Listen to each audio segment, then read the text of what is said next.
बहुत समय पहले की बात है। भारत के हरे भरे मैदानों के बीच एक छोटा सा गांव था जिसका नाम सुनहरापुर था। यह गांव अपनी उपजाऊ जमीन और मेहनती किसानों के लिए प्रसिद्ध था। यहाँ के लोग एक दूसरे की मदद करना अपना कर्तव्य समझते थे और गांव में सुख शांति का वातावरण था। रामू किसान इसी गांव में रामू नाम का एक गरीब किसान रहता था। वह मेहनती और ईमानदार था, लेकिन किस्मत ने उसका साथ छोड़ दिया था। उसके पास बस 2 बीघा जमीन थी, जिससे वह अपनी पत्नी, 2 बच्चों और बूढ़ी मां का पालन पोषण करता था। वह दिन रात खेतों में काम करता, लेकिन कभी मौसम की मार, कभी बाजार की मंदी और कभी साहूकार के कर्ज के बोझ ने उसे चैन से जीने नहीं दिया। रामू की सबसे बड़ी समस्या यह थी कि उसकी फसल हर साल किसी न किसी कारण से खराब हो जाती। कभी बारिश अधिक हो जाती, तो कभी सूखा पड़ जाता। वह सोचता कि अगर उसके पास सिंचाई के अच्छे साधन होते और उन्नत बीज होते, तो वह अच्छी फसल उगा सकता था।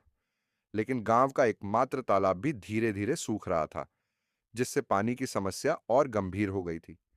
गांव की एकता और संघर्ष रामू अकेला इस समस्या से नहीं जूझ रहा था। गांव के अन्य किसान भी इसी संकट का सामना कर रहे थे। एक दिन गांव के बड़े बुजुर्गों ने पंचायत बुलाई। उन्होंने फैसला किया कि अगर वे सब मिलकर गांव में एक बड़ा तालाब खोदें और उसमें बारिश का पानी जमा करें, तो पानी की समस्या हल हो सकती है। रामू को यह विचार बहुत अच्छा लगा।